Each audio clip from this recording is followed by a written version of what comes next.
मुबारक सानी case supreme court of Pakistan में गया और ज़मानत उसकी मंजूर हुई। जितनी मजम्मत करें इतनी कम है।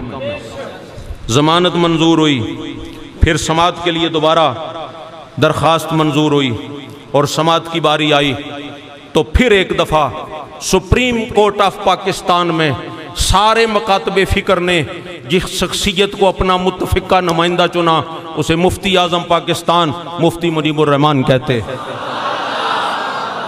सब ने कहा कि हम तईद करते हैं मुफ्ती साहब के मौक़िफ़ की, इसी के नीचे साइन करते हैं। और जिसने अपना लिखा उसने भी सेम ही लिखा, उसने भी फिर ये सेरा अहले सुन्नत के सर। अब ज़ाहिर पीछे भी जोर भी होता है ना, फैसला फिर गोल मोल, फिर एहतजाज हुआ। मैं यूं कहूं कि फिर गैरत ईमानी का इज़हार हुआ, गैरत ईमानी का। फिर जब सांस रुके तो फिर फैसले की दुरुस्त सिमत तो होनी थी, लेकिन फिर नुमाइंदा रसूलुल्लाह की बारगाह से आया। फिर पीर करम शाह साहब का फैज़ सुप्रीम कोर्ट ऑफ पाकिस्तान में बोला। फिर मुफ्ती मोहम्मद शेर खान साहब बोले। अच्छा, मेरी मुलाकातें हैं मुफ्ती साहब के साथ, सादा तबीयत है ना।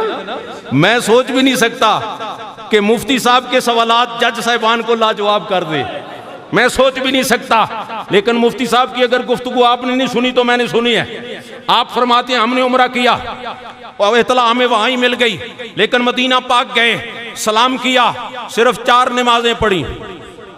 लोग तो 4 के साथ सिफर भी लगाते हैं, लेकिन कहते हैं हमने सलाम किया, उधर पेश किया, क्या कहा उधर नौकरी की बारी आ गई है, हम वापस आ गए।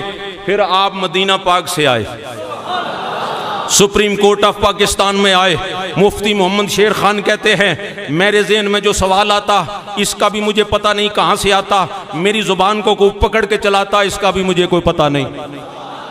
तो फिर मैं एक दफ़ा ये कह दूं कि ये शुरू से लेकर आखिर तक जो भी खड़ा हुआ है, जो भी बोला है, जो भी फाते हुआ है, इसकी पुश्त पे किसी न किसी बाबे का हाथ है।